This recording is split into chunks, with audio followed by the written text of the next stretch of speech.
رازدار رب علا ای گوهر حکمت علی، حاکم امت علی، مالک شخصیت علی، رازدار رب علا ای گوهر حکمت علی.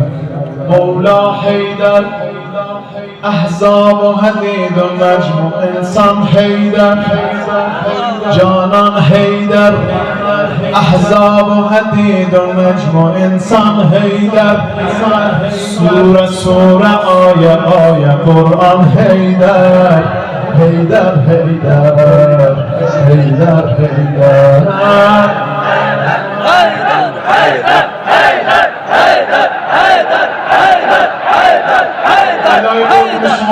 حالا که اسم از امیرالمومنین آوردم میخوام عرض ادب کنم ساحت صدیقه طاهره فاطمه زهرا سلام الله علیها، اما همه با هم بخونیم، هر کی بلده با هم بخونیم. یا علی مدد. روی لبها نور و قدر و کوثر و تام، ذکر نورانی عاشق ها، تسبیحات حضرت زهرا، روی لبها نور و قدر و کوثر و تام، ذکر نورانی عاشق ها، تسبیحات حضرت زهرا. الله اکبر این همه جلال، الله اکبر این همه شکوه، الله اکبر در راه علی، فاطمه ایستاده مثل یک کوه، صلی الله علیک یا فاطمه، صلی الله علیک یا فاطمه،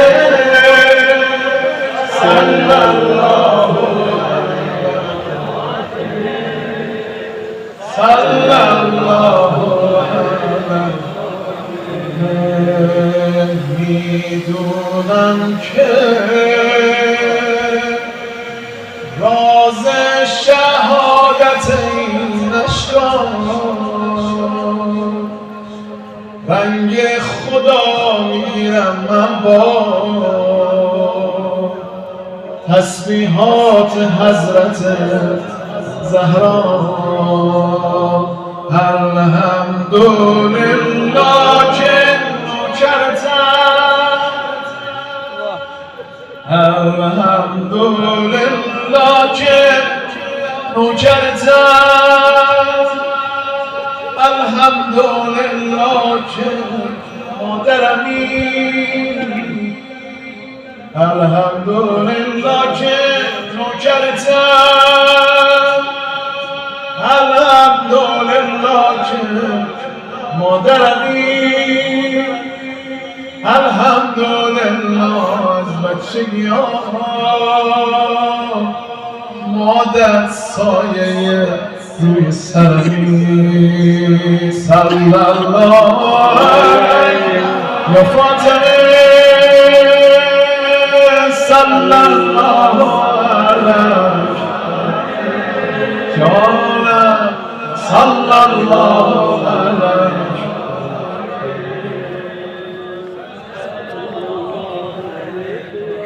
همه نمیگن میخواید که با شکر کنیم از زهرا رو، همه با هم صلی الله علیک یا فاطمه، صلی الله علیک فاطمه، صلی الله علیک فاطمه. من زحمتم تمام، از من کفایت. فقط یک چیز خواهشم اینه، شما مجاهدین و سربازان ولایت بذارید